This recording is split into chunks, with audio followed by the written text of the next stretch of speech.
Businesses hit by a record wave of lawsuits in connection with America's with a Disability Act. In particular, lawsuits that allege websites are not ADA compliant.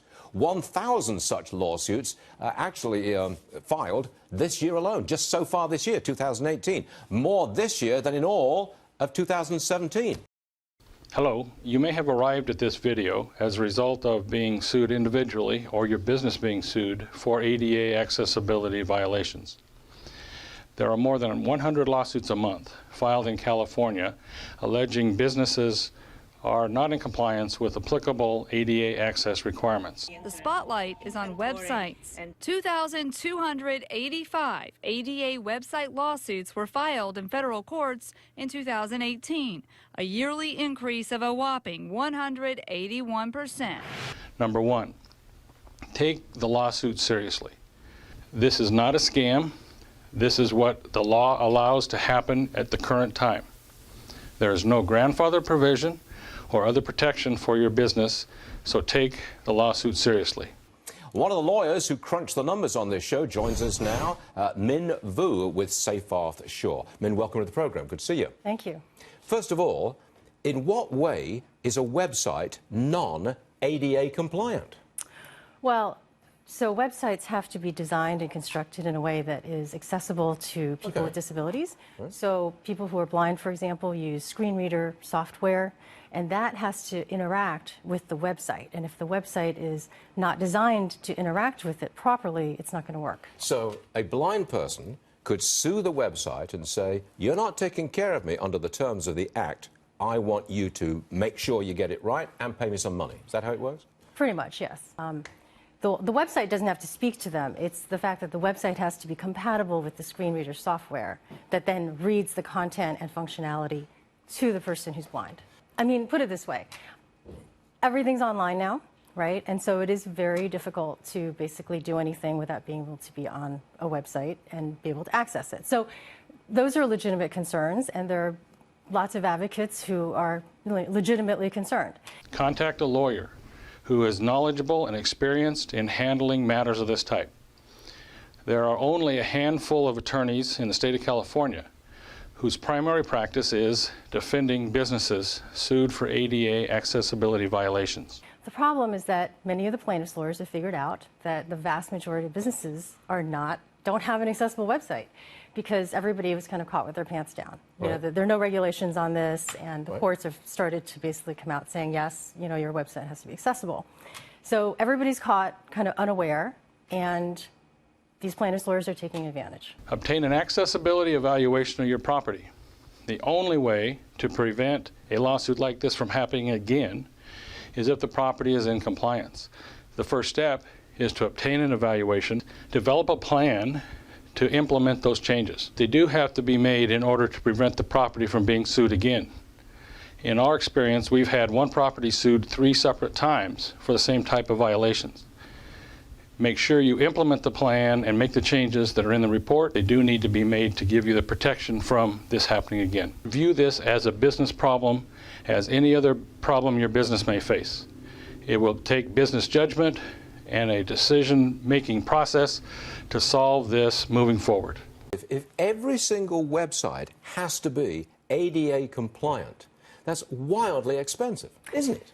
It's really expensive, absolutely. I mean, you know, you think about how many millions of websites there are out there. I don't even think there are enough consultants to help people. This is not something you and I can just figure out. No, it's not. It's not. Yeah, okay, it's not. So the lawyer files the suit and says, you're not compliant. What does the lawyer say? Make your website compliant and or give me money? Is that how it works? No, usually they ask for give me money and make the website compliant. Give me money and make it. Yes. So punitively, you give me money. And does Well, the lawyer it's more that, okay, the ADA allows lawyers to get their attorney's fees if they win. Okay. So as part of the settlement, you're going to have to pay their fees, but sometimes those fees don't necessarily have anything to do with actual time spent. From large corporations to mom and pop businesses, most have a website. But did you know your website could be a sitting duck for a lawsuit that could cost you tens of thousands of dollars? Business websites, just like the physical locations, are required under the Americans with Disabilities Act to be accessible. And that includes customers who are blind or deaf.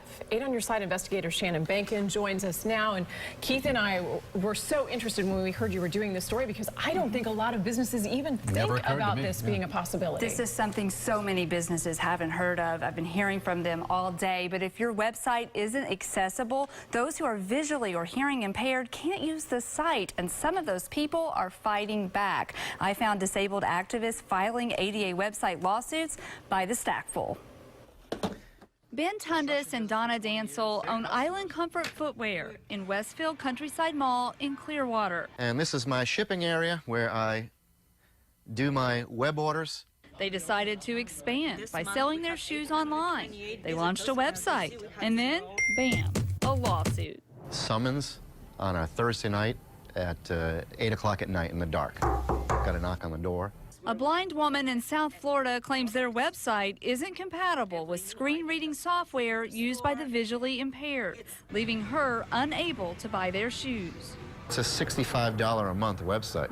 You know, it's Was there ever any mention on what you need to do to make sure you're ADA compliant? absolutely not. No mention at all. When most business owners think ADA, they think handicap parking spots, ramps, and grab bars in restrooms. ADA lawsuits are nothing new. But now, the spotlight is on websites. The woman who sued the Clearwater shoe store has gone after 175 businesses in the past 2 years, shown here by all of these lawsuits. First, she went after big names like Sephora, Home Depot, and Chick-fil-A. Now she has sued a store that sells Tampa Bay Lightning gear inside Amalie Arena. Critics call these mass lawsuits a shakedown. The attorneys are telling us, we spoke to many, they're saying you can't fight this.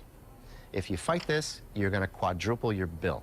There's nothing you can do, just write them a check. Companies settle because there's no defense to ignoring ADA requirements. Ms. Fuller's attorney tells me his client is an advocate fighting to improve society, and these lawsuits are not going away.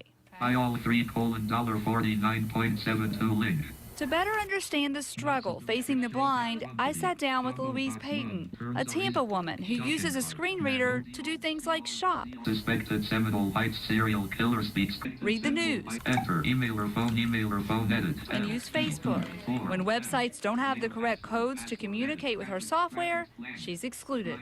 Terms link prime not a robot checkbox not checked.